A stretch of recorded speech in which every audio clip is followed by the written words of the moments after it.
Mga kaibigan, sa araw na ito ay maririnig po ninyo ang testimonya ng isang nilalang na nais ibahagi ang kanyang kwento upang kapulutan ng aral. Siya po ay si Jopay.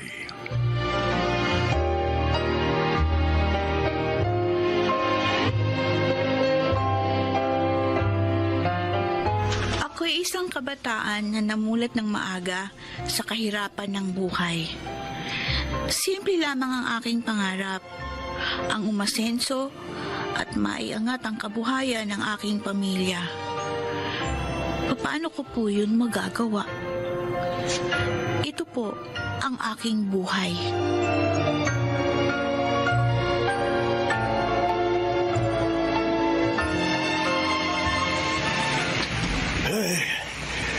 Sa wakas, naibenta rin natin yung mga uling sa palengke.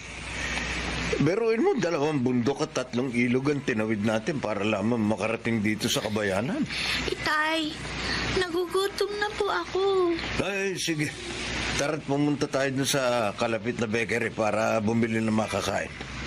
Tara. Oh, ayan.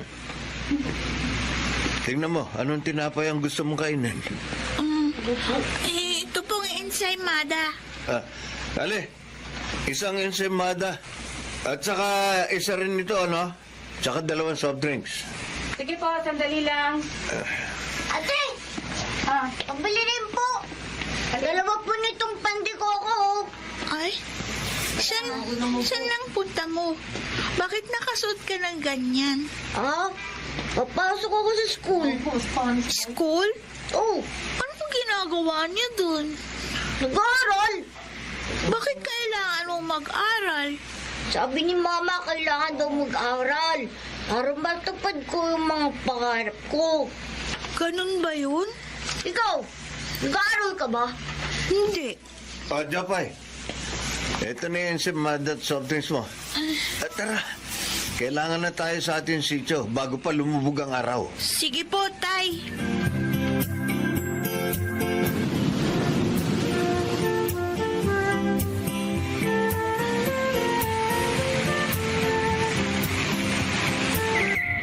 Jopay, anak. O, eto. Ito yung niluto kong pastil. Binalot ko na sa dahon ng saging para makain mo habang naglalakad ka papuntang eskwelahan. Salamat po, Nay.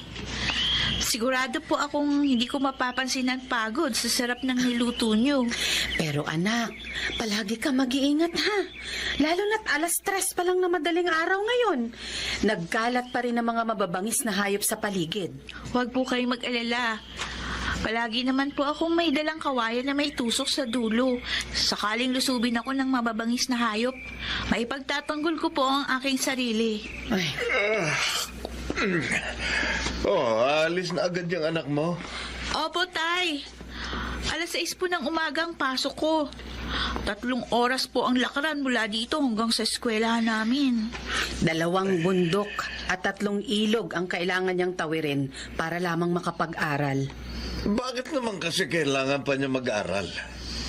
Bakit hindi na lang siya tumulong sa atin sa paghahanap buhay? Tumutulong naman siya sa atin. At saka, hayaan na natin ang anak mo sa pangarap niya makapagtapos ng pag-aaral.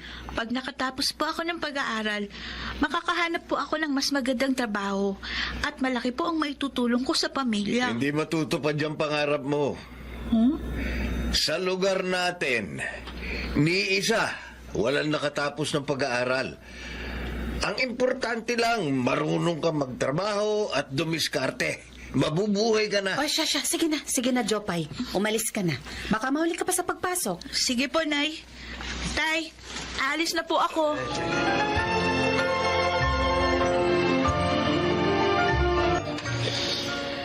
Class, si Rizal ay merong 2 nobelang sinulat.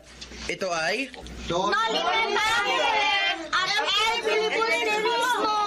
Tama kayo. Jopay, halos kalahating oras ka nang late sa klase ko ah. Teacher Bart, pasensya na po. Hindi na po mauulit. Sa susunod, agahan ko po pag alis sa bahay. Pagod na pagod ka.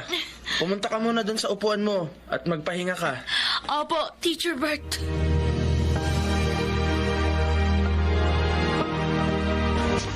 Oh, Jopay, bakit hindi ka pa nagre-recess? Wala ka bang baon? Nakain ko na po yung baon ko habang naglalakad papasok sa eskwelahan kanina.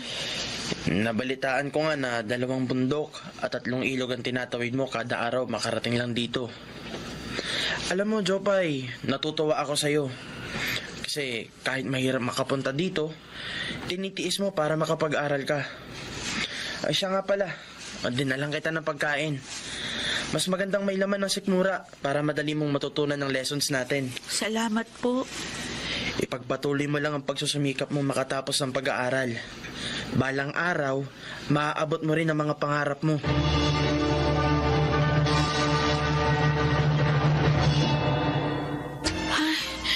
Ginabi na ako ng uwi. Lakas kasi ng ulan kanina. Hindi tuloy ako makadaan. Masyadong maputik yung mga bundok at mabibilis ang agos ng tubig dun sa 3 ilog. Kailangan ko patuloy magpatila. Nandito na ako sa tapat ng barong-barong namin. Bakit kaya madilim? Walang tao. Jopay! Ay, Ako, mabutit dumating ka na. Mang Ramon! Alam niyo po ba kung nasaan sina Inay at Itay? Yun nga sasabihin ko sa'yo ngayon. Ang nanay mo natagpuan ng tatay mo na nakahandusay sa loob ng bahay nyo. Ha? Ayun, kasama sina kumparing Ingo at Manoy. Dadalhin nilang nanay mo sa ospital sa Kabayanan. Ano po? Oo. Ay, Diyos ko! Ang Inay!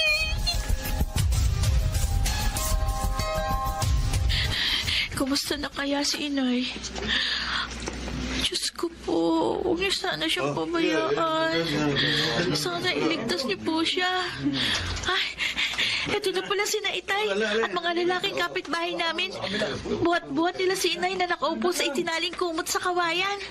Anak, narito na kami. Nay! Ay! Salamat sa Diyos! Buhay kayo! Jopay, Nay! anak, Hirap ang nanay mo na makapagsalita bukod sa paralisado ang kanang paa niya dahil sa stroke. Ganun po ba? Mga kasama, tulungan niyo akong ibaba siya at paupuin dito sa upuang kawayan. Alalayan niyo lang. Ayan. huwag kang mag-alala, anak. Nay! Gagaling din ako.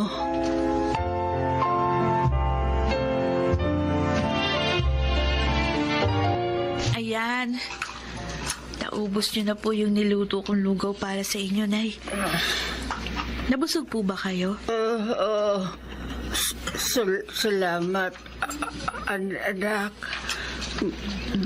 Pasensya ka na kung nahihirapan ka sa pag-aalaga sa akin. Wala po yun. Mabuti naman at inaalagaan mo nanay mo. Anak, siya nga pala. Oh, Huminto ka muna sa pag-aaral. ano po?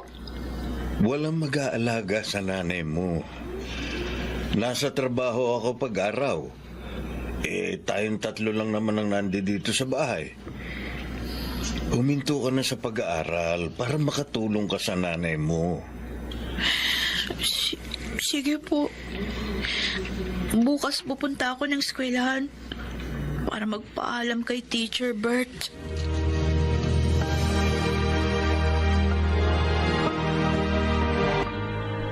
Teacher Bert, titigil na po ako sa pag-aaral para maalagaan ko po ang nanay ko na may sakit.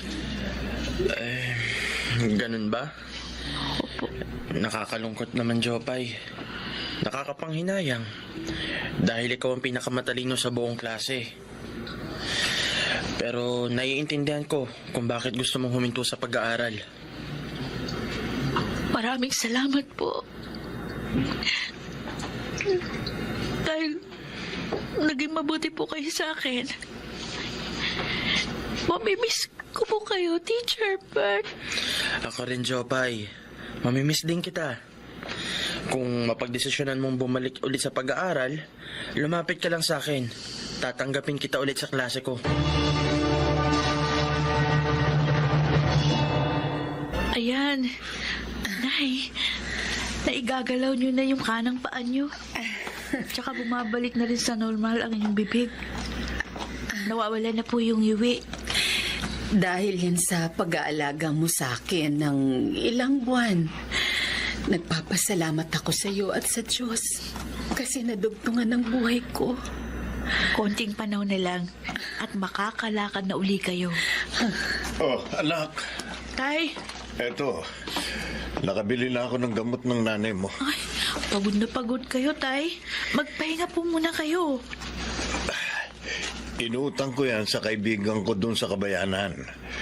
Sabi ko, babayaran ko siya pag nakabenta ulit tayo ng uling. Pero Berto, malaki na ang utang natin sa mga kapitbahay at kakilala natin. Uy, Hindi na natin mababayaran lahat yun. ako na ang bahala doon. Hahanap ako ng paraan.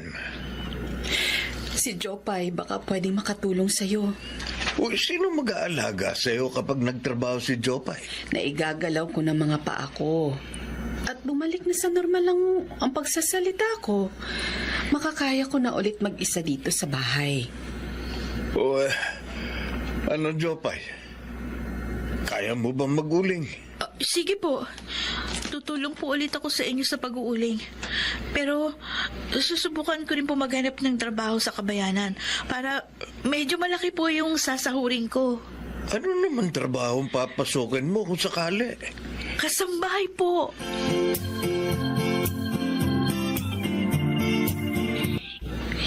Ang sipag mong maglinis, Jopay.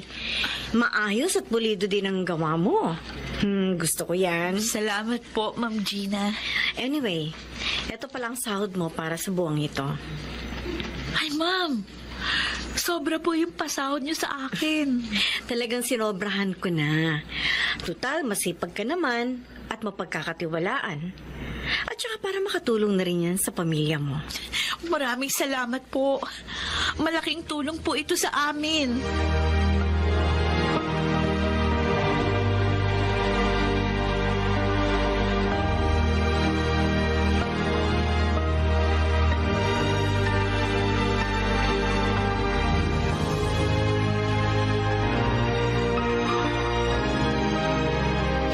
Ito ang eskwelahang pagmamayari naming mag-anak. Binuo ito ng aking mga magulang na kilalang pioneers of education sa lugar natin. Anyway, we offer basic education from kinder to junior high school. But last year, nag-open na rin kami for senior high school. Ang laki po ng school ninyo, Ma'am Gina. At maraming mga estudyante. Buti pa po sila. Nag-aaral. Gusto mo bang bumalik ulit sa pag-aaral? Opo. Pangarap ko pong makapagtapos ng pag-aaral para makahanap po ako ng magandang trabaho at umasenso ang buhay ng aming pamilya. Alam mo, Jopay, sa 7 buwan mong pagsisilbi sa akin, tinuring na kitang parang tunay na anak. Handa akong suportahan ang mga pangarap mo. Talaga po, Ma'am Gina? Oo, pag-aaralin kita hanggang sa makatapos ka ng kolehiyo. Basta ipangako mo lang sa akin na mag-aaral ka mabuti at hindi mo sasayangin ang opportunity na ibibigay ko sa'yo. Opo, opo. Pangako po. Hindi ko po sasayangin ang mga pagkakataong ibibigay niyo sa akin. Maraming salamat po.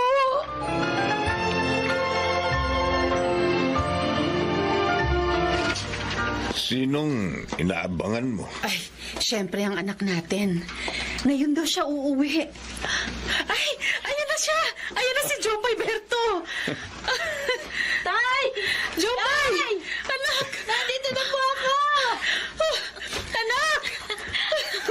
Anak, kumusta ka na? Ay, eto po. Ayos naman po ako. Kayo po ni Itay. Huwag kang mag-alala sa amin ng nanay mo. Maayos naman kami dito. Buti naman at bumisita ka uli dito. Namiss ka namin. Namiss ko rin po kayo. Oh, Ay, ang anak ko. meron pala akong papakita sa inyo. Ito po pala yung report card ko at saka medal. Top 1 po ako sa klase ngayong 4th quarter. Talaga, anak? Naku, magandang balita yan. Napakatalino mo talaga, Jopay. Ipinagmamalaki ka namin ng nanay mo. Tama. Ito rin po pala yung perang sinahod ko kay Ma'am Gina. Ha? Obo. Ang laking halaga nito, anak. Sobra-sobra po yan sa pagkain at mga gamot ninyo. Maraming salamat, anak. Malaking tulong mo sa amin ito. Oy, siya nga pala. Nag-usap na kami ng nanay mo tungkol sa pag-aaral mo. Oo nga. Ibinibigay ko na sa iyo ang buong suporta ko. Pasensyahan mo na rin ako kung hindi kita sinuportahan dati. Basta kung kailangan mong tulong, nandito lang kami ng nanay mo, ha? Lumapit ka lang sa amin. Opo, Itay. Salamat po sa inyo ni Inay. Pangako, isasama ko po kayo sa pag-asenso ko. Bahalang araw.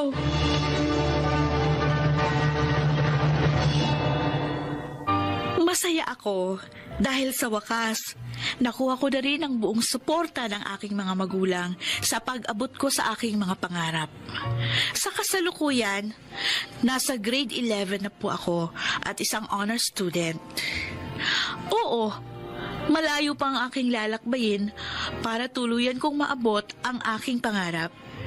Pero hindi po ako nawawala ng pag-asa dahil alam ko na hindi ako pababayaan ng Diyos. Darating ang araw, aasenso din kami ng pamilya ko. Ako si Jopay, ito ang aking buhay. Mga bituin ng radyo na nagsiganap sa ating kasaysayan ay sina Susana Villegas, Jenaline de la Cruz, Leonel Benjamin, Angelo Alcantara, Chiquit del Carmen Amor at Phil Cruz. Naglapat ng angkop na tunog Jerry Mutia sa musika ni Buboy Salonga. Supervisyong teknikal Eric Lucero at Bong Muyar. Mula sa panulat ni Chris Nalsenga, sa direksyon Salvador M. Royales. Ito ang aking buhay.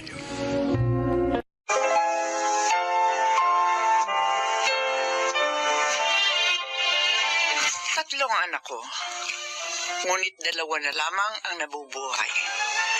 Dahil namatay sa isang aksidente ang pangalawa ko. Mula noon, naging overprotective na ako sa aking mga anak. At kung maaari lang, naikulong ko na lamang sila sa bahay para walang mangyaring masama sa kanila.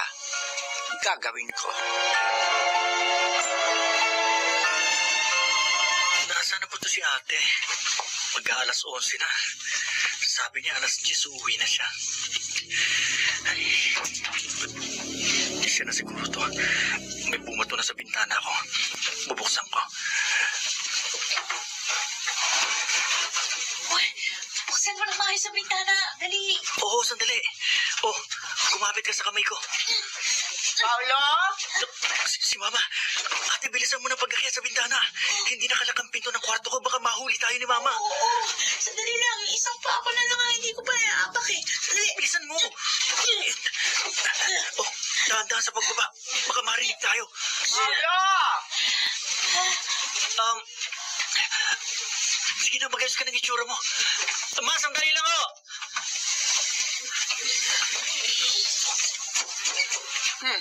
Kala ko na CR ka.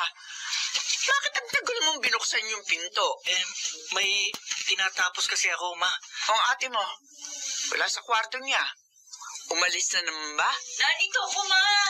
Oo, bakit nandito ka sa kwarto ni Paolo?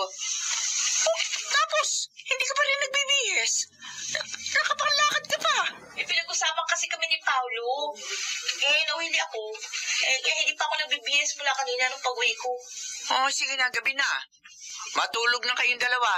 Hoy, Jade, magbihis ka na. Okay, ma.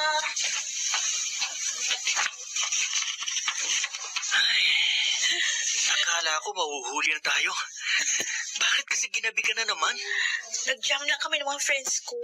Nag-catch up. Kayo talaga mga babae, oo. Ang haba niyong magchikahan. Ay, by the way, thank you, bro. You're my savior.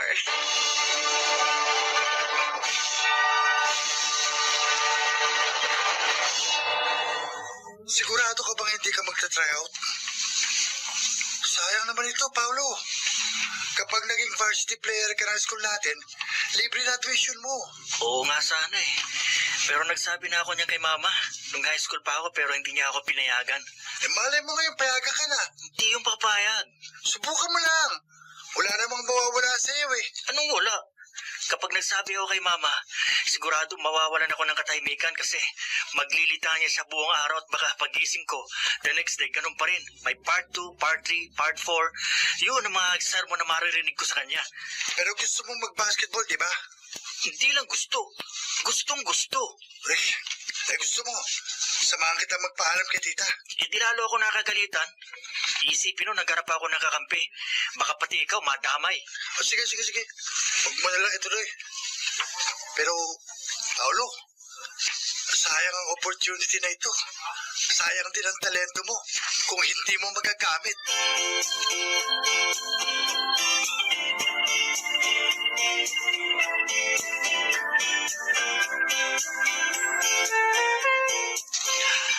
Maraming salamat dito sa dala mong leche plan, Irma. Ako, paborito to ng dalawang ko. Naku ate, ang daming umorder niya sa akin ngayon. Nag-deliver nga ako dyan sa katabi niyong bahay. Tapos sakto, may kinuha akong uniform ni Carl doon sa patahian. Malapit dito, kaya sabi ko, mabuti pang dumaan na rin ako dito sa inyo. Uniform ni Carl? Oh, nagsisimula pa lang ang pasukan? Pinatahian mo na naman? Uniform sa varsity. Varsity yung panganay ko, hindi ba? Ay, oo nga pala. O si Paulo, di ba magaling sa basketball ang bunso mong yun, ate? Sabihin mo mag-try out sa basketball sa eskwelahan nila. Free ang tuition. Nag-iisa na lamang yan na estudyante. At kaya ko yung pag-aralin. Hindi ko kailangan pasalihin niya sa varsity. Ay, grabe ka naman. Ibig mo sabihin ako, hindi ko kayang papag-aralin si Carl kasi pinasali ko sa varsity? Hindi naman yun ang ibig ko sabihin. Ay, ate, pinaaandar mo na naman yung pagka-protective mo. Si Jane dati mahilig din sa volleyball, pero hindi mo pinasali. Kahit sa mga field trips dati, ayaw mong pasamahin. Nabuhay naman na maayos si Jane, ha?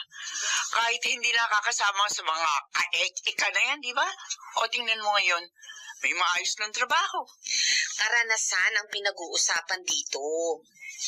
Pinagkakaitan mo sila ng pagkakataong maranasan ang pinagdaraanan ng mga kabataang kagaya nila. Alam mo, nasasabi mo yan? Kasi hindi ka namatayan ng anak eh. Ate, Hindi naman ako ganito dati, di ba? Pero nang mamatay si Erwin sa aksidente sa motor, dahil pinayagan ko siyang lumabas kasama ng mga barkada niya, napagtanto kong dapat pala ay doble ang pagprotekta natin sa ating mga anak. Paano kung mabalian niya si Paulo dyan sa basketball na yan? Pisikal na laro yan. Paano kung madisgrasya yan habang naglalaro? Kaya bang tumbasan ng scholarship ang buhay ng anak ko? Hanggat kaya kong protektahan ang mga anak ko, gagawin ko yun.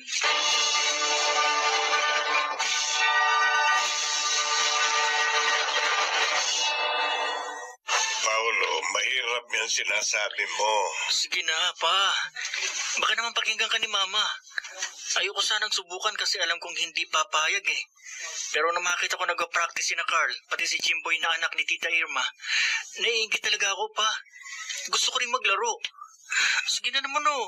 Tulungan niyo na ako magpaalam kay mama. Sumali ka na lang. Huwag ka na magpaalam sa kanya. Mabubuking pa rin niya ako. Paano kung may magkwento sa kanya kakilala niya? Jack, makakagalitan niya ako. Uy, makakagalitan ka lang. Pero at least, makakapaglaro ka. Pa naman? Totoo ang sinasabi ko. Itago mo na lang sa mama mo na player ka ng varsity.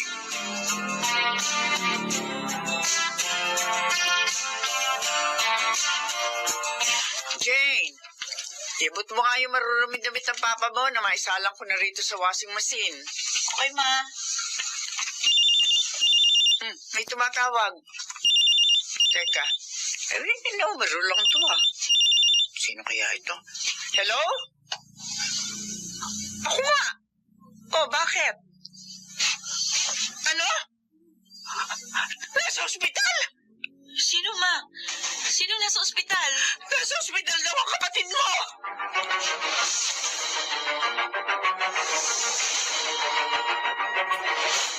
Hindi ba sinabi ko na sa'yo hindi ka pwedeng sumali sa mga ganyan laro?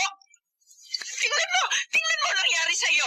Ma, wala naman daw akong fracture, sabi ng doktor, kaya nakauwi ka. Ay, tumigil ka! Ano, gusto mo maging malala mo na yung injury mo?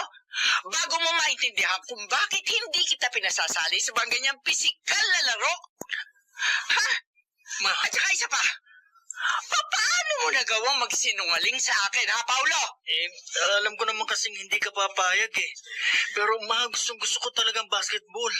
Sayang naman yung kayang ibigay sa akin ng Diyos kung hindi ko magagamit. Hindi ka maglalaro. Bukas na bukas din, pupunta ako sa eskwelahan nyo. Kakausapin ko yung mga guro mo. Ipo-pull out kita sa basketball team na yun. Marites, baka naman Tumigil ka, Apollo. naiintindihan ko ang mga sinasabi mo, pero hindi mo maaaring ikulong ang mga anak mo habang buhay. Kailangan nila lumabas sa comfort zone nila para matuto sa buhay. Hanggang nabubuhay ako, puprotektahan ko sila. Hindi na proteksyon ang ginagawa mo. Pinagkakaitan mo na silang mabuhay. Nasasabi mo yan dahil hindi ka isang ina. Walang katumbas ang sakit na mawala ng isang anak na dinala mo na siyam na buwan sa iyong sinapupunan. Inalagaan, pinalaki, di hindi pinadapuan sa langaw o kaya naman sa labo. Hindi lang ikaw ang nasaktan nang mawala si Erwin. Kahit hindi ako nagbuntis sa kanya, labis din ako nasaktan nang mawala siya. Pero hanggang doon na lang ang buhay niya. Kahit pa ikinulong mo siya noon sa bahay, mawawala pa rin siya sa atin dahil hanggang doon na lang ang oras na ipinahiram sa kanya ng Diyos. Sa ginagawa mo sa mga anak mo, para mo na rin silang pinapatay.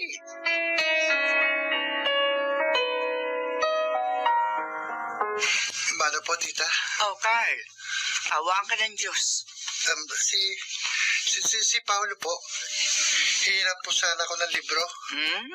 Bakit itinatago mo sa likod yan dala mong bola? Ho? Paolo! Ma! Mag-iensayo yata kayo ni Carl. Hoy, magdala ka ng extra damit, ha? Para kapag nabasa ka ng pawis, may pampalit ka. Tsaka magbaon ka rin ng tubig. Ma, ibig yung sabihin, pinapayagan nyo na ako mag-basketball? Bakit? Ayaw mo? Gusto! Carl, sandali lang ha? Oo!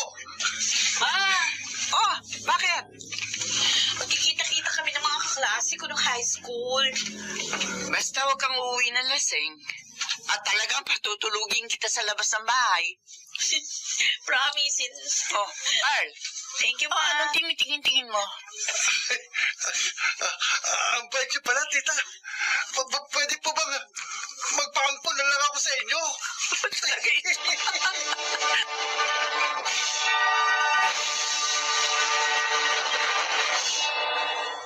Matagal bago ko naunawaan na hindi natin maaaring pigilan ang kaligayahan ng ating mga anak sa pagnanais natin na maprotektahan sila.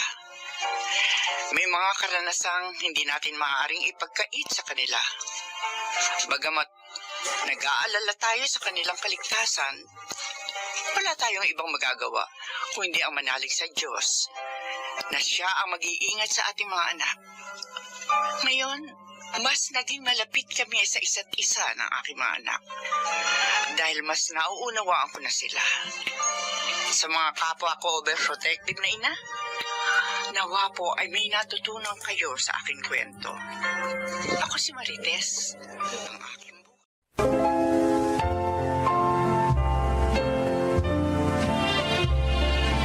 Magandang araw po sa inyo mga kaibigan. Maririnig natin ngayon ang paglalakad ng isang binatang muntik nang masira ang kinabukasan Dahil sa mga kaibigang akala niya ay totoo at mapagkakatiwalaan. Siya ay si Miguel. Mula pagkabata, ang lola ko na nag-aruga sa akin.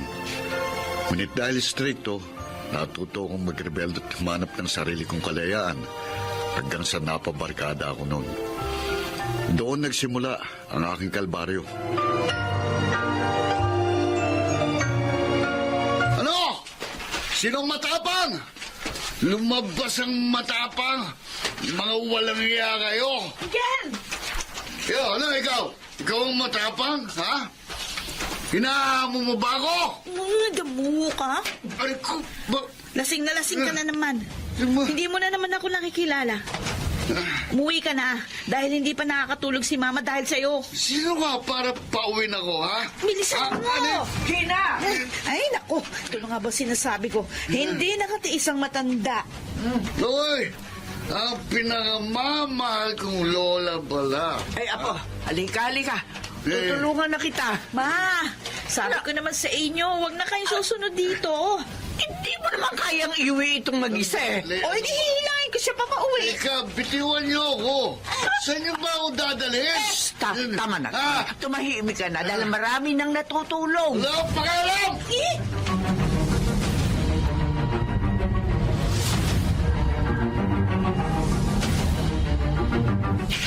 Aray ko, sakit ang ulo ko. Miguel. La, Apo, ito oh. ano yan? Migup ka nitong sabaw. May trabaho ka ngayon, hindi ba? Anong oras na po ba? May alas 7 na. Oh, ito. Higupin mo na ito habang mainit pa. Sige na. Ay, nako. Kaya umaabuso yan kasi. Ni-spoil nyo. Nako, Gina, aga-aga. Huwag ka nga maingay dyan. Ay, Miguel, mais ka ha? Kung nabubuhay pa si ate at nakikita kang ganyan, baka kung ano nang gawin nun. Wala ka nang ginawa kundi uminom gabi-gabi. Ayoko na, La. Nawala na ako ng gana. Ay, kakaunti naman nung nahigop mo, Miguel. Ma, wag mo kasing binibaby yung apo mo. Tanda-tanda na nun eh. Kaya hindi siya nakikinig sa akin eh. Ay, sa totoo lang. Aba, hindi ko na alam ang gagawin ko sa kanya eh. Kailangan niyang disiplinahin. 70 anyos na ako. Napakatanda ko na para disiplinahin siya gaya ng ginawa ko noon sa inyo. Abi, kapag nagpatuloy siyang ganyan, ako, makikita nyo, dadating ang araw na makukuha niyang hinahanap niya.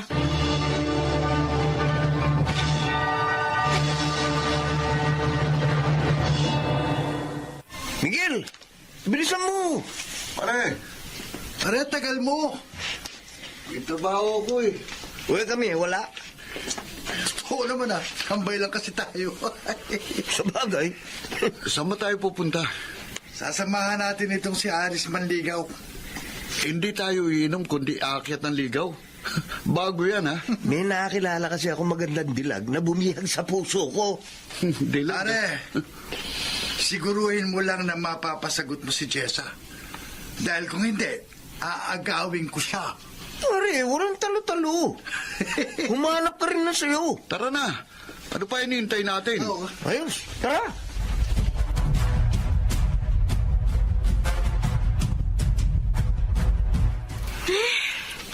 Wala pa rin dumadaang sasakyan. Nangangalay na ako katatayo dito. Hi, miss. Oh, sino ka? Aris. Ikaw, ano pangalan mo? Bakit pa ako nilapitan nito? Sige. Dahil ayaw mo sabihin ang pangalan mo, ako na lang magpapangalan sa'yo.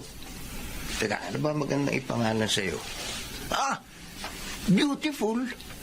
Ayos ba, Miss Beautiful? Pwede ba? Umalis ka nga rito. Taray mo naman. Nakikipagkilala lang naman ako eh. Ayoko makipagkilala sa'yo. Ano pare, kaya pa ba? Mataray pare. Miss, baka naman sa akin, gusto mong makipag-usap. Di hamak na mas guwapo ako dito sa barkada ko. Aalis Aalis ba kayo? O tatawag ako ng pulis? Huwag naman. Ay, may paparating na sasakyan. Sasalubungin ko na lang para makasakay na ako. Uy, pare! Tinalikuran tayo! Sige lang. May araw ka rin sa akin.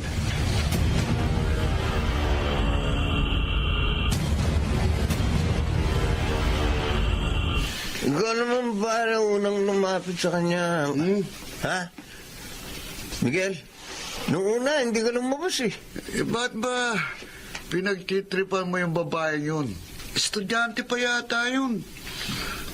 Alam mo ba yung tinatawag na love at first sight, pare? Sigurado ka bang love? Baka ibang letter L yan, pare. Basta, Miguel, kapag hindi siya nakipag-usap sa'yo, hilahin mo kaagad. Ha? Kami na bahala sa kanya. Bakit? Anong gagawin niyo sa kanya?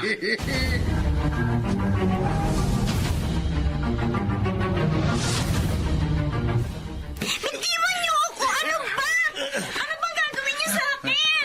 Kamaingay. Dadaan ka sana namin sa Santang Dasalan eh. Kaya lang, masyado kang pa-hard to get. Ano mo bang matagal na ako nang gigigil sa'yo? Ha? Miguel! Kayo sa Oy! akin! At tinatayo-tayo mo dyan! Busalan mo bibig nito, ingay eh! Kaya bitiwan niyo ako! Miguel, ano ba gagawin natin sa kanya? Baliw! Ibaba mo na yung zipper mo! Ano? Ang bango-bango mo. Gawin mo sa akin!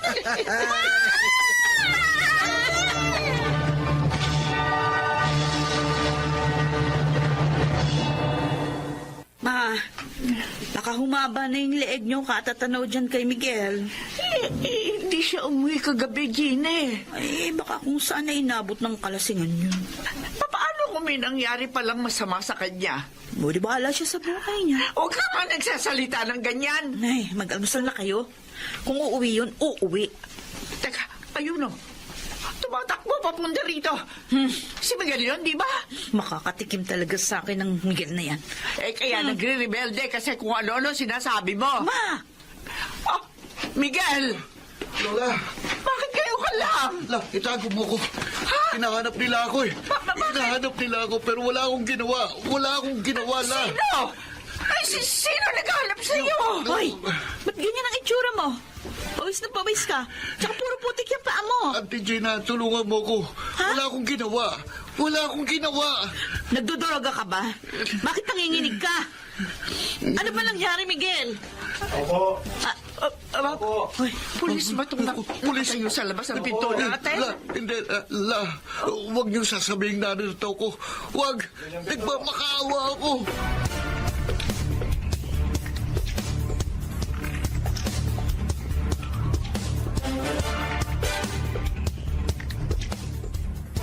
ito na nga bang sinasabi ko, Ma? Kita nyo na? Diyos ko. Diyos ko, bakit? Tulungan mo apo ko. Sabi ko naman kasi, huwag siyang nakikipagbarkada sa mga walang kwentang yon. Ito na yung sinasabi ko sa iyo. Kanina ka pa paulit-ulit sa sinasabi mo. Bakit ba hindi ka na lang manalangin? Wala namang maitutulong yung kada daldal mo dyan para mapalaya si Miguel. Kahit na manalangin pa tayo, kung talagang kasama siya doon sa nanggahasa sa dalagan na yon, ay mabubulok siya sa kulungan. Hindi. Naniniwala akong hindi niya yun magagawa. Ay, hanggang ngayon ba naman? Pinagtatanggol niyo pa rin siya? Pasaway si Miguel, oo. Pero hindi siya masamang tao. Hindi niya yun magagawa. Nadamay lamang siya dahil sa mga barkada niya. Ay, sana nga. Sana nga. Dahil kung totoong ginawa niya ang krimen na yon, hindi ko siya mapapatawad.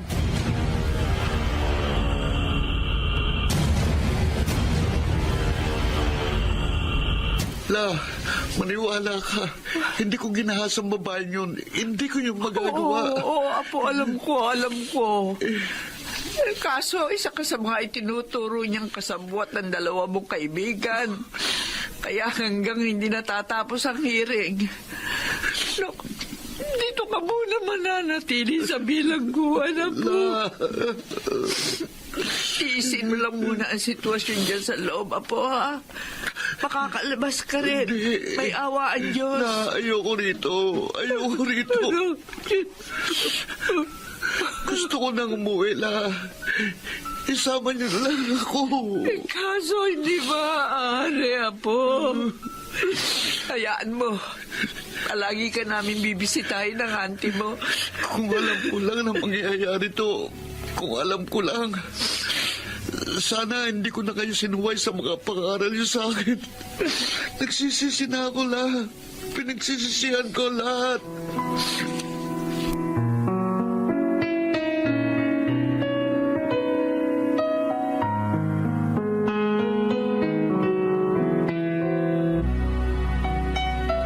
Ma, hindi ba ngayon makakalabas si Miguel sa kulungan? Eto na nga siya. Paparating na. Wala namang kayo mapagsidlan ng tuwa. May halos 1 taon din siya nakulong, Gina. Siguraduhin niya lang na magbabago na siya. Dahil kung hindi... La? Miguel! Naku, Miguel, Apo! Halika, pasok ka. Pinagluto ka namin ng auntie mo, ng mga paborito mo. Apo. Bakit ka umiiyak? Hindi ba dapat masaya ka kasi nakalaya ka na? Absuelto ka sa kaso. Patawarin niyo ako, La. Oo. Bakit ka lumuluhod? Tumayo ka na, Apo. Tayo. Sige na, tumayo ka Patawarin na. niyo ako, La. Isa akong kahihiyan sa pamilyang ito. Miguel, kung totoong nagsisisi ka na, ayusin mong buhay mo. Ang tanda-tanda na ng lola mo para mag-alala pa sa'yo. Pangako, Auntie, Lola. Pangako, hindi na mauulit. Magpapakatino na ako. Pangako.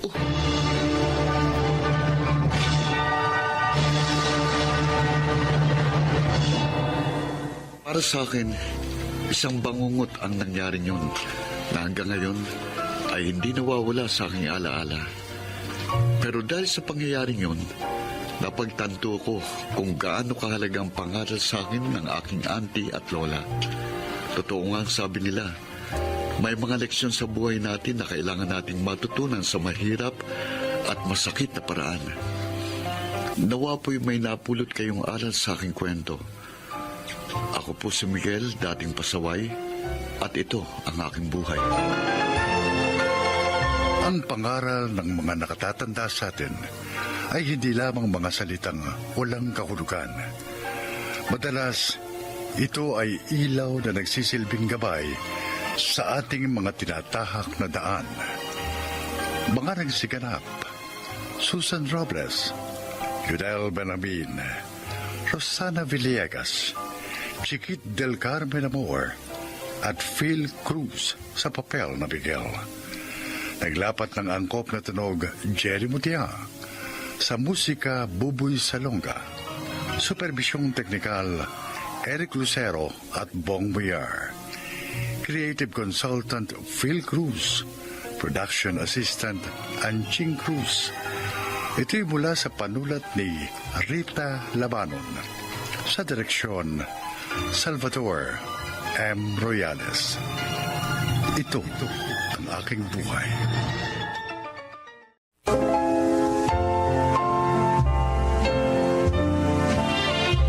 Magandang araw po mga giliw naming tagapakinig.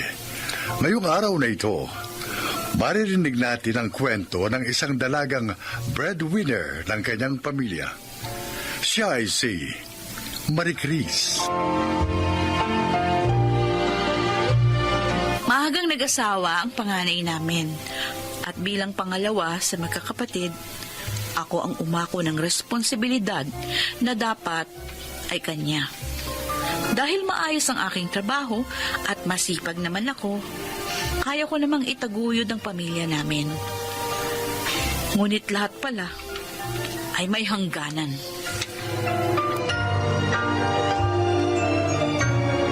Ay, naku, nasan na ba yung kabilang pares ng sapatos ko? Marie Chris! Ayun, ay sa ilalim na sapa. Marie Chris! Ay! Nay, due date na mamaya ng ilaw. Baka meron ka naman dyan. Oo nga pala, Nay. Oh, ito ho. Tama na ho ba yan? Tama na ire. Halos 2,000 yung bill. May konti pa naman sukli sa... itong 2,000, akin na lang yung sukli, ha? Ha? Kailangan kong bumili ng pestisidyo. Maraming daga ngayon sa palayan. Magkano ho bang kailangan nyo, Tay? Kasi na siguro 1,000. Sandali. Bibili na rin ako ng bagong pataba para doon sa nahuling itinanim para isa na lang. Oh, eto po, Itay. Ay, salamat. Aalis na ho ako. Sige, mag-iingat ka. Ate Chris. Oh, Mario. Bakit? Te, wala pa kasi akong sweldo eh. Delayed na naman eh. Pwede bang pautangin mo muna ako kahit 500 lang? Sandali. Pasensya ka na ate ha. Oh. Ayos. Salamat. Hulog ka talaga ng langit sa amin ate.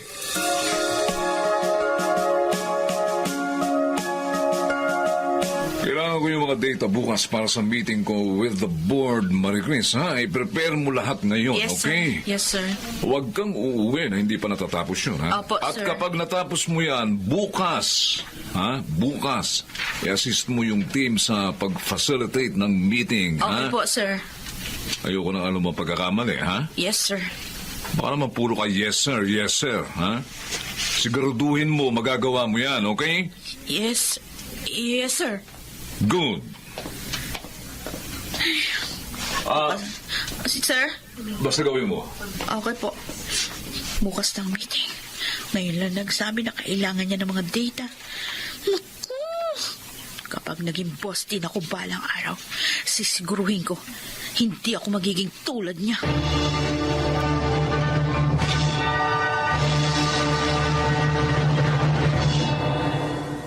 Dadamihan kong baon kong ulam ngayon. Marami akong gagawin. Siguradong magugutom na naman ako. Hello, everybody! Ate! Uy, ano to?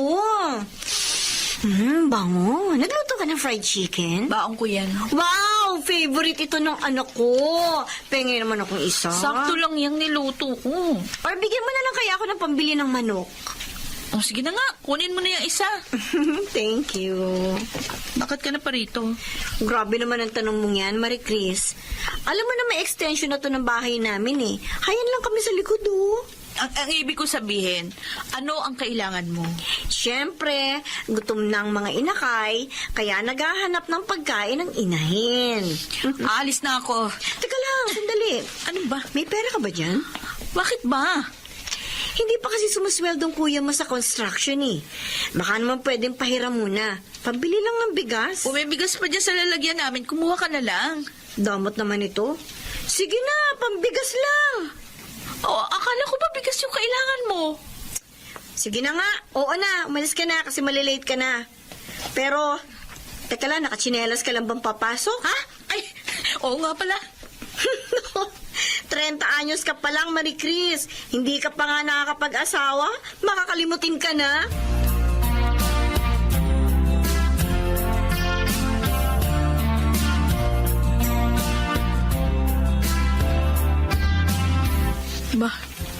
Bakit madilim ang bahay? Brown out ba? May ilaw naman yung mga kapitbahay. Ate! Oh, Mario! Bakit madilim ang bahay? Bibili nga ako sa tindahan ng kandila. Bakit? Naputulan tayo. Ha? Bakit? Hindi nakabayad ng bill si nanay. Binigyan ko siya ng pambayad nung 1 linggo ah. Ewan ko, baka ipinasugal. Ano?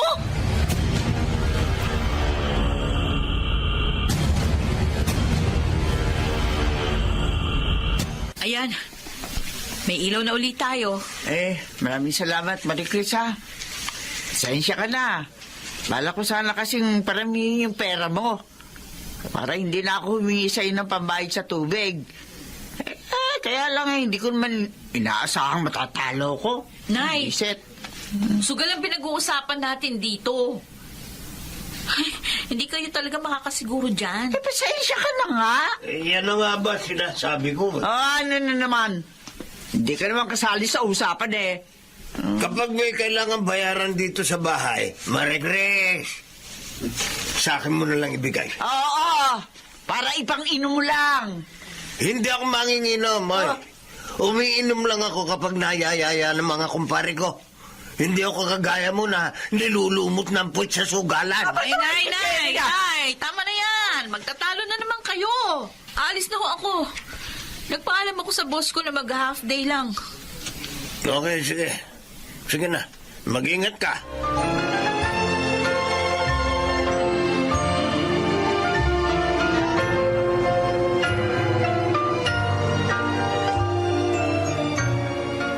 Anong sinabi mo, Mario? Nag-resign na ako, ate. Hindi ka pa nga nakakaanim na buwan sa trabaho mo. Nag-resign ka na naman. Doon sa huli mong trabaho, nag-8 buwan ka lang. Yung nauna pa doon, hindi ka rin umabot ng 1 taon. Lagi naman kasing delayed ang sweldo eh. Bakit ba diyan ka nag-apply? Sabi kasi, maganda raw. Oh, ano mangyayari sa'yo ngayon? Wala ka na naman trabaho. Gaano ka na naman katagal maghahanap ng mapapasukan, ha? Maghahanap na lang ako. Hirap naman kasi sa'yo, ang dali mo magsawa. Hindi ka man lang magtiyaga? Hindi naman sa ganoon, ate, kaya lang... Kaya lang, ganyan ka ba? Dahil hindi kita inuobligang mag-provide para sa pamilya natin?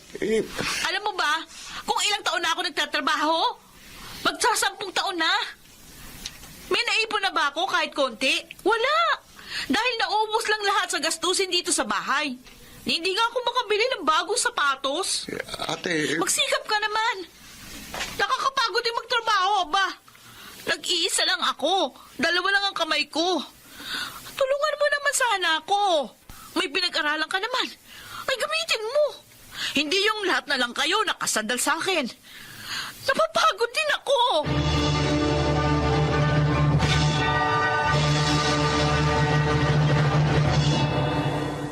Bakit hindi mo inayos yung ipinagagawa ko sa'yo? Sir, Ha?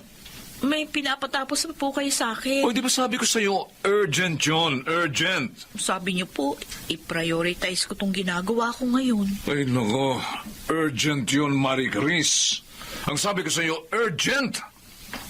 Ano ba ibig sabihin ng urgent, ha? Hindi ka ba nakakaintindi? Unahin mo yung gawin at tapusin mo kaagad yung ipinagagawa ko sa'yo. Oh, ano? Bakit nakatayo ka lang dyan? Ha? Sir, magre-resign na lang ako. Ano? I quit! Sandra, Marie Chris! Marie Chris!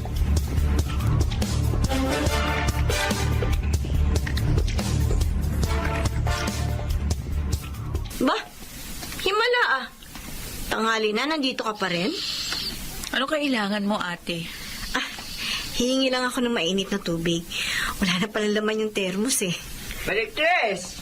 Oh, bakit dito ka pa? Wala kang pasok? Nag-resign na po ako. Ano? Ay, bakit? Ang ganda-ganda ng trabaho mo, hindi ba? Ay, sayang naman. Mataas din yata yung sweldo mo. Ay, bakit ka nag-resign? May kumuha ba sa iyong ibang kumpanya? Wala ho. Wala akong trabahong lilipatan. Ay, paano tayo ngayon? Ay, bakit ngayon ka pa nag-resign? Alam mo naman, ang dami nating gastusin. Nako, kumuha pa naman si nanay ng bagong ref na hulugan. Ano? Ay, oo. Eh, kasi nga luma na yung ref natin. Mababa lang naman yung down payment. Eh, kaso yung buwan ng hulog, yun ang medyo mataas. Kaya sana naman, hindi ka muna nag-resign. Kung wala ka pala naman lilipatan. Oo nga naman. Napaka-impractical naman. Ate! Nay! Ano ba tingin niyo sa akin? Akala niyo ba robot ako na hindi napapagod at kaya magtrabaho hanggat may trabaho pa? Ano akala niyo sa akin? ATM na kapag pipindot kayo kahit anong oras may maibibigay sa inyong pera? Ano ba tingin niyo sa akin? Tao ba ang turing niyo? Bakit ka nang... Ikaw, ate! Bakit? Nung mag-asawa ka ng maaga, meron ka ba narinig sa akin? Ha? Nay, kayo! Kahit pinangsusugal mo yung perang binibigay ko, pinagsabihan ba kita? Wala kayong narinig. Araw-araw para akong kalabaw na kumakayod para lamang may maibigay ako sa lahat ng pangangailangan dito sa bahay. Tulog lang ang pahinga ko. Wala ba akong karapatang mapagod? Wala ba akong karapatan na magpahinga? Hindi ako robot, hindi ako makina. Tao ako! Tao ako at napapagod din!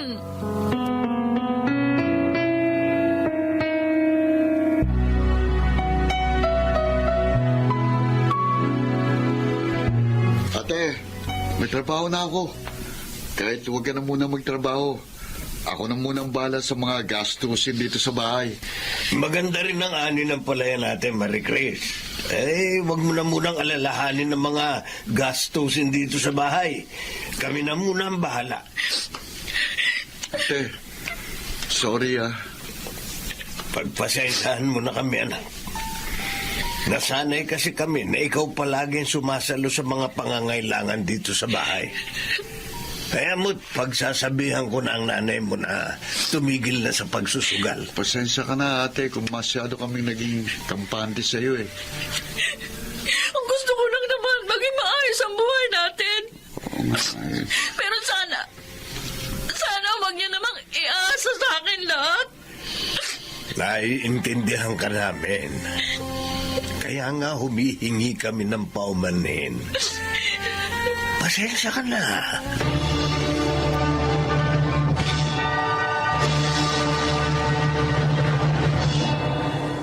Marahil, ito ang mahirap sa pagiging matatag.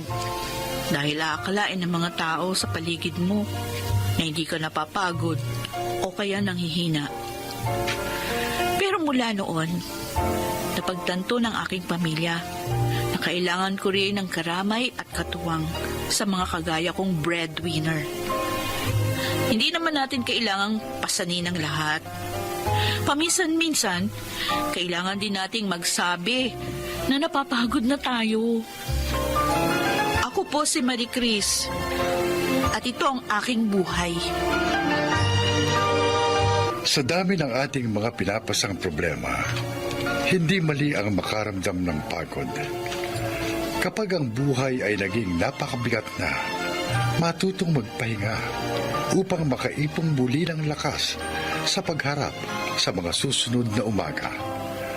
Makaragsiganap, Chiquit del Carmen Amor, Phil Cruz, Lionel Benjamin, Susan Robles, June Martin Legaspi at Rosana Villegas sa papel na Marie Chris. Naglapat ng angkop na tunog, Jerry Mutia, sa musika ni Buboy Salonga. Supervisyong teknikal, Eric Lucero at Bong Moyar. Creative Consultant, Phil Cruz. Production Assistant, Anching Cruz. Ito'y mula sa panulat ni Rita Labanon. Sa direksyon, Salvador M. Royales. Ito ang aking buhay.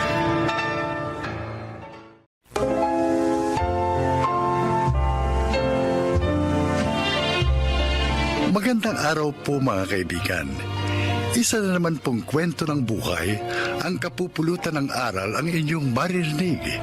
Ito ay ang kasaysayan ni Sally. Isa ako sekretarya. Ilang kumpanya na rin ang aking pinasukan. Ngunit kusa ko ring iniwan. Kasi naman, nililigawan ako ng mga naging boss ko. Hanggang sa mapadpad ako sa kumpanya ni Sir Alfonso Montenegro. Mabait si Sir Alfonso. At dahil wala na akong ama, madaling napalapit sa kanya ang aking loob.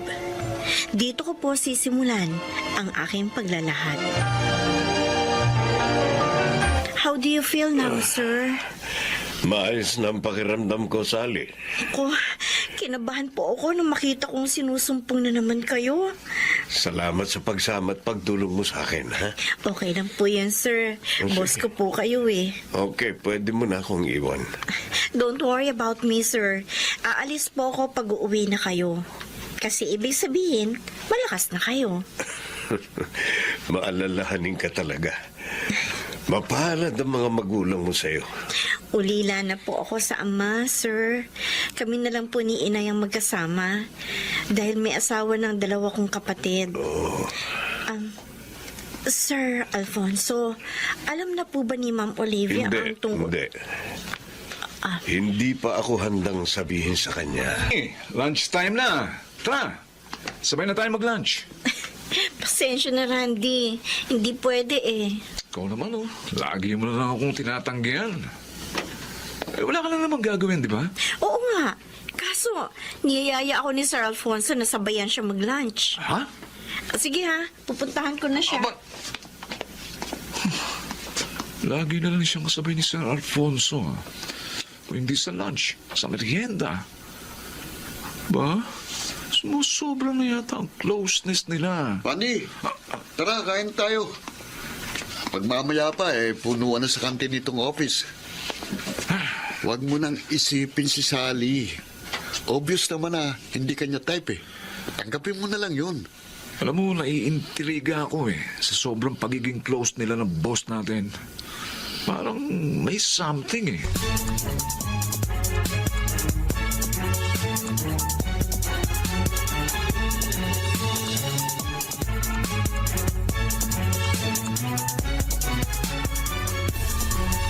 Sinabi ka na naman, anak. Pasensya na po, Inay. Di ba sabi ko naman sa inyo nang tumawag ako kanina, sinumpong ulit ng sakit niya si Sir Alfonso? Oo, naunawaan ko naman yun. Tinulungan mo uli siya. Opo. Oh, ano, kumain ka na ba? Opo, sinabayan ko po siyang mag-dinner sa office. Nasa province daw po kasi misis niya Kaya wala siyang makakasama sa bahay. Kaya sa office na siya kumain. Anak, hindi naman sa nakikialam ako. Pero dapat sabihin na niya sa kanya misis ang kalagayan niya. Karapatan ng asawa niya na malaman yun. Sinabi ko na po yan sa boss ko, Nay. Pero ang sabi niya, humahanap pa raw siya ng magandang pagkakataon. Ayaw niyang biglain ng kanyang asawa. Ako, mahal na mahal niya si Ma'am. Kung maaari nga lang, ayaw niyang bigyan niyo ng problema. Ang bait pala ng boss mo. Ay, opo, Nay. Mabait po talaga siya sa aming lahat. Kaya nga po, napalapit ang loob ko sa kanya. Sana minsan, maisama mo siya rito na makilala ko naman.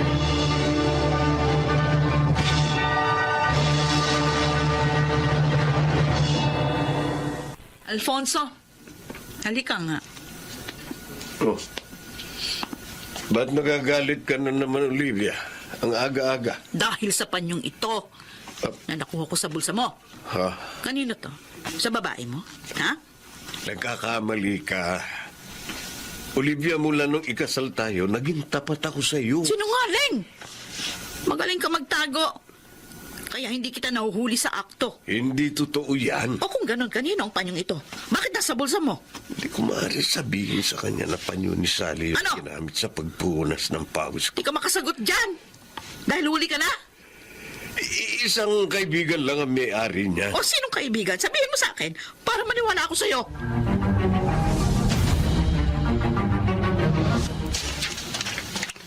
Sinusubaybayan mo sina Sally at Sir? Bakit mo ginagawa yun, Randy? Dahil may hinala ako na may relasyon sila Ano? Kaya malapit sila sa isa't isa. Pambihira ka naman. Wala naman sa tipo ni Sally gagawa ng ganun. Malay natin kung na-develop na siya kay Sir Alfonso. Meron namang pangyayaring ganun Pero hindi ako naniniwala na magagawa ni Sally makipagrelasyon sa may asawa. Maaring nadadala ka lang ng selos mo, Randy. Dahil sabi mo sa akin last time, tinapat ka ni Sally na wala pa sa isip niya ang pag-ibig. Basta, ipagpapatuloy ko ang pagsubaybay sa kanila. At kapag lalaman kung tama ako, isusumbong ko sila sa asawa ni Sir Alfonso.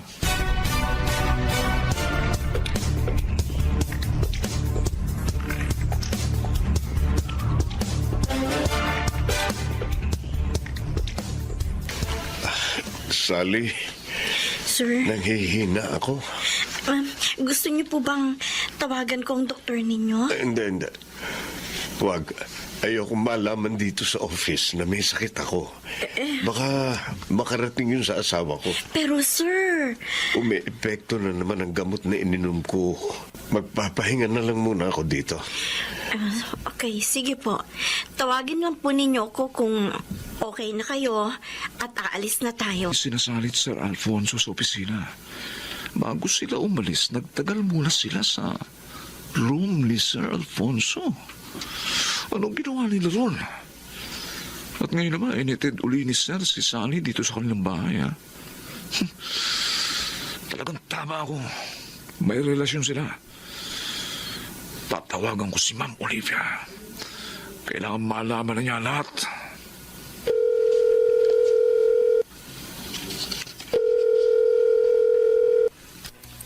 Hello? Ma'am Olivia, si Randy po ito. Isa po sa mga tauhan niyo sa opisina. Bakit mo ako tinawagan? Hindi naman ako nagpapatakbo sa office. May mahalagang bagay po kayong dapat malaman.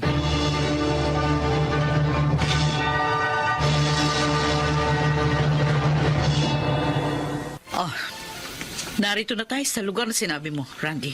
Yung bahay po na may pintong pula. Doon po nakatira si Sally. Ang karelasyon po ni Sir Alfonso. Ayun po, yung kotse ni Sir, oh. Nakaparada sa tapat ng bahay nila. Ang mga walang hiya. Talagang niloloko nila ako. Oh. Makikita nila sa akin ngayon. Ma'am Olivia, huminahon po sana kayo.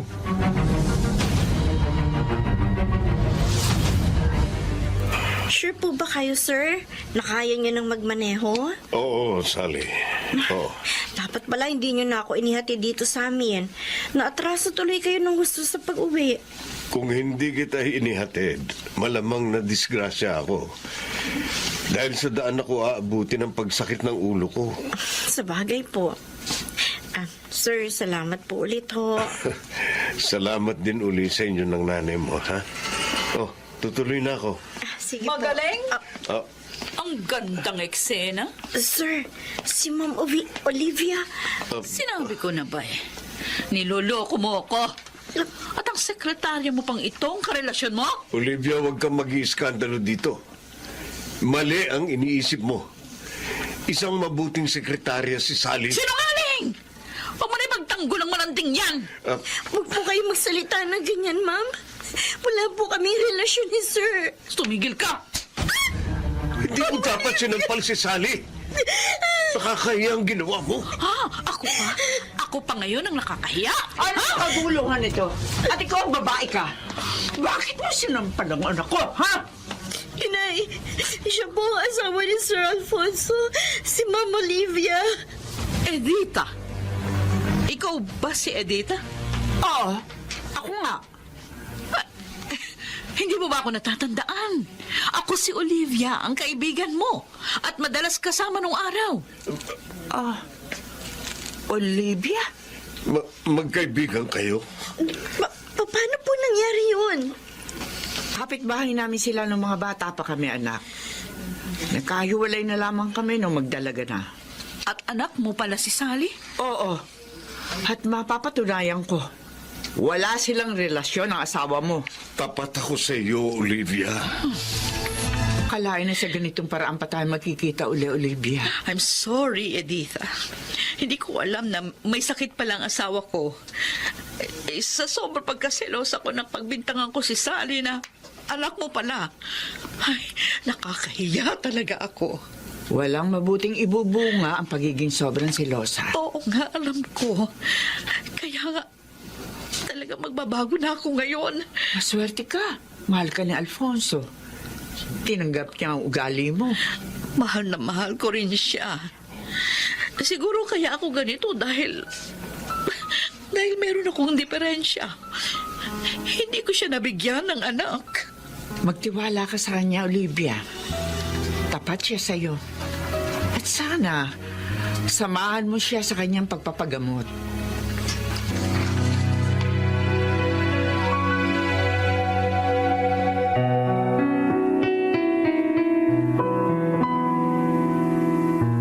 Ang sama mo, Randy. Sorry. Ang dumi talaga ng isip mo. Ikaw pala nagsulsul kay Ma'am Olivia na may relasyon kami ni Sir Alfonso? Sally, I'm sorry.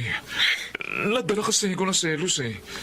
Akala ko kasi kaya ayaw mo sa akin dahil kay Sir Alfonso. Hindi ko naman alam na may brain tumor siya eh. Hindi kita sinagot dahil wala pa sa isip ko ang tungkol sa pag-ibig. Pero tama lang pala na huwag kitang tanggapin. Nakaka-turn off ka. Sally! Alam mo kahit kaibigan, hindi na kita maaaring tanggapin. Chismoso.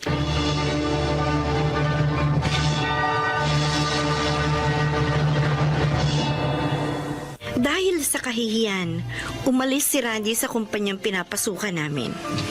Muli namang nanumbalik ang magandang pagkakaibigan ni na Inay at Tita Olivia. Ako naman, lalong naging malapit sa kanilang pamilya. Kami ni Inay ang naging kaagapay nila hanggang maoperahan at gumaling si Tito Alfonso. Sana po ay inyong kinapulutan ng aral ang aking kasaysayan. Ako po, si Sally. At ito ang aking buhay. Ang panibug ko ay laso na sumisira sa magandang relasyon, kaya ito'y hindi dapat pangibabawin.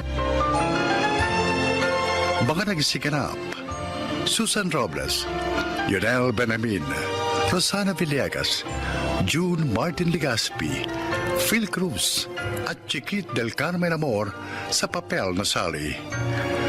Naglapat ng angkop na tunog Jerry Mutia sa musika ni Boboy Salonga. Supervisyong teknikal Eric Lucero at Bong Mier. Creative Consultant Phil Cruz. Production Assistant Anching Cruz. Ito'y mula sa panulat ni Selma Corporal Alcantara. Sa direksyon, Salvador M. Royales. Ito ang aking buhay.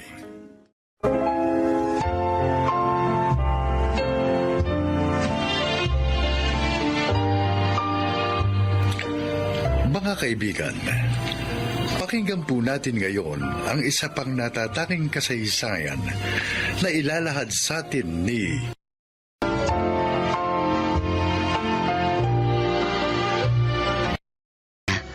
kung bakit nawili akong iasa ang buhay namin sa sugal.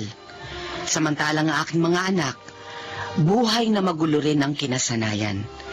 Lumaki silang kakambal na ang mga basag ulo.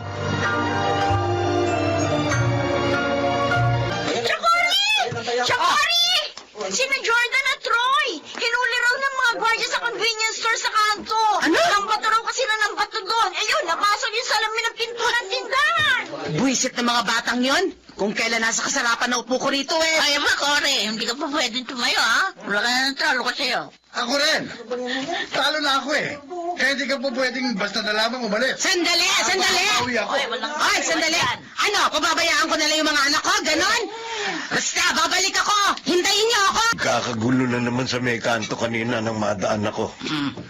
Si Cory na naman ang nakita ko nangunguna sa kuguluhan. Malamang pinagtatanggol na naman yung mga anak doon sa ginawang pambabato doon sa convenience store doon. Ayaw nga kasing pakawalan ng gwardiya ng tindahan yung mga bata. Natural. Kung nakadamage ba sila ng property ng tindahan talagang pagbabayarin sila. Alam nga namang hindi sila kasuhan sa pambabatong ginawa nila. Kung bakit naman kasi nagsila kayong walang kinikilalang katwiran ng mga batang yon? Naging mga sutil. Paano nga kinukonsinti ni Cory? Mabuti na mabuti kung palaging pambabato lang ang magiging problema niya sa mga anak niya. O paano kung pagdating ng araw, mas mabigat na gulo na ang pasukin nila? Kuya! Ano yan? Bakit basag ang uso mo? Sino bang may gawa niya sa'yo? Nagkape ko na kami ni Cesar Bulag. Naunahan niya ako eh. Tapos, sabay takbo ng duwag. Resbakan natin! Sige. Ikutan natin sa kabilang kalsada. Yak, nandun lang yung sa paligid. Doon lang naglalagay ang hayop na yun eh. Sige, kukunin ko lang matalas ko, kuya. Dali mo. Oo. Para malagyan na natin ng gripo sa tagiliran yung mayabang na bulag na yun. Kailang ating gabi. Ano naman kayang problema ng babaeng ito? Ate Becca! Ate, si Kuya Carlos, nandyan ba? Abay mo na rito. Sa headquarters. Panggabi ng duty niya. O bakit na naman ba? Kasi sina Jordan at Troy kasi dinilampot ng mga pulis. Ha?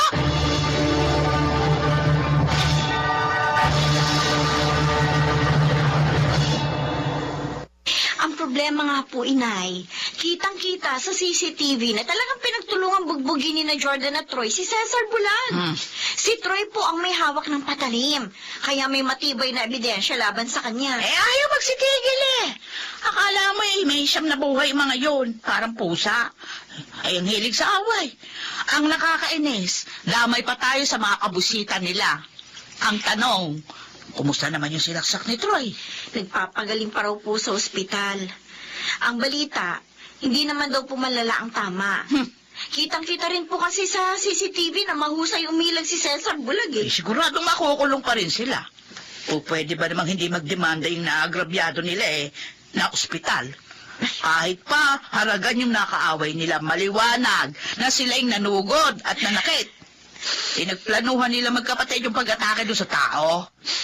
Alam niyo, Nay, naiiyak po ako sa mga nakikita kong nangyayari sa mga pinsan ko kung sumabay lang po sila sa akin na nag-aral ng maayos, tiyak na may maganda na rin po silang trabaho ngayon tulad ko. Uy, sino bang hindi nalulungkot doon sa sinapit ng mga anak ng tiyangkori mo? Ay, lalo na ako. Kadugo ko sila. Anong magagawa natin kung ayaw nila ng tahimik na buhay?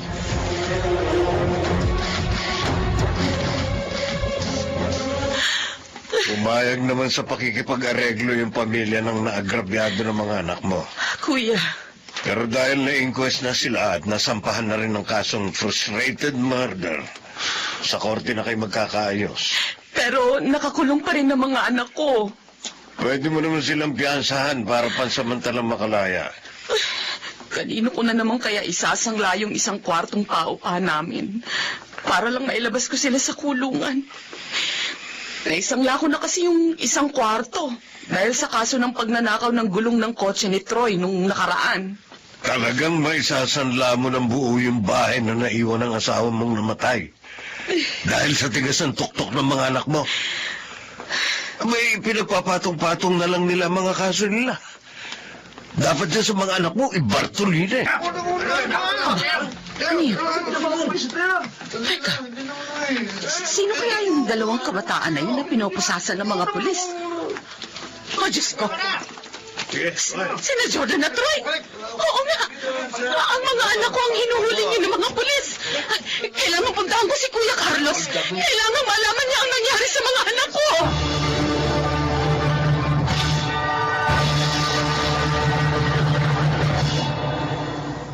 Hindi ko pwedeng tulungan ang mga anak ni Cory sa presinto, gaya ng gusto niya mangyari. Possession of illegal drugs ang kaso ng mga anak niya. Mabigat yun. Lalo na, marami-rami palang gramo na ang nakuha sa bulsa ng magkapatid. Yun na nga ang sabi ko sa kanya nung sumugod siya rito kaninang madaling araw. Di, kakubiro yung kaso ng pinagbabawal na gamot. Ipabuno na lang niya sa mga anak niya yung parusa. Baka sa loob pa ng kulungan tumino mga anak niya. Kung ako tatanungin, dapat nga pati siya makulong dahil sa pagiging konsentidor niya.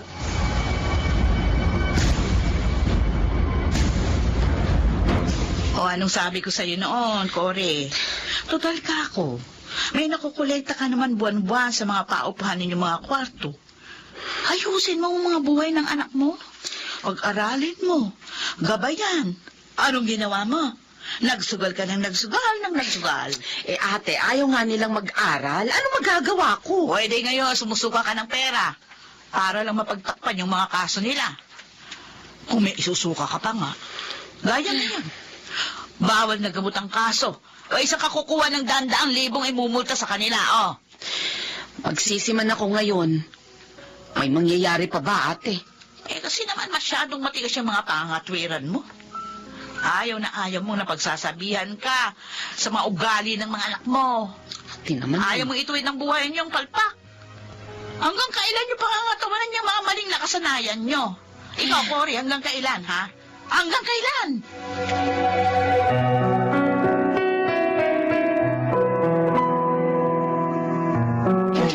Kuya, si nanay. Ha? Si nanay? Oo. Nay! Baka labas na kami rito ni Troy. Ha? Inip na kami rito Oo nga. Kaya gawan niyo na parang makalaya kami, Nay. Wala na akong magagawang paraan, mga anak. Ano ibig sabihin, wala na kayong magagawang paraan? Nakasangla ng lahat ng mga paupahan natin. Di ba yung perang napagsanglaan ng ipinantakip ko sa mga nauna ninyong kaso? Naibenta nyo ng buong bahay. Oo nga. Para mas malaking pera ang maproduce ninyo. Yun na ang isa pang hindi ko pa nagawang ipagtapat sa inyo. Matagal nang nakasangla ang bahay at lupa natin. Ano? Malaki naging atraso ko sa sugalan. Kaya yung pinagsangla ng ipinambayad ko sa mga utang ko. Paano na po kami ni Kuya rito? Ibig bang sabihin ay mabubulok na kami rito sa kulungan? Hindi ko alam. Hindi ko alam kung anong gagawin ko, mga anak. Ang gulo-gulo na rin ang isip ko. Ayoko magtagal kami dito. Gawin niyo naman na kahit anong paraan para makalabas kami rito ni Troy. Siguro nga. Kailangan na nating tanggapin ang mga nangyaring ito sa atin, mga anak. Kayo, ituloy niyo ang mga buhay niyo riyan sa loob ng kulungan. At ako, itutuloy ko rin ang buhay ko rito sa labas. Hindi nga po ganun kadali yun eh. Ang hirap dito sa kulungan eh. Hindi ko kaya. Basta mangako kayo sa aking magpapakabuti kayo riyan sa loob ng kulungan. Ha? Diyan niyo simula ng inyong pagbabagong buhay. Ako naman, sisikapin ko ring ituwid ang aking mga pagkakamali. Para pagdating ng araw, na muli tayong magkakasama-sama, muli rin tayong makakapagsimula ng isang bagong buhay, mga anak.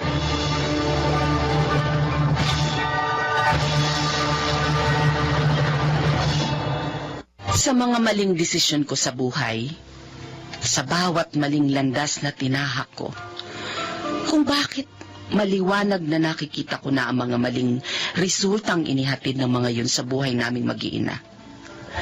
Pero, naging bulag at bingi pa rin ako sa katotohanan.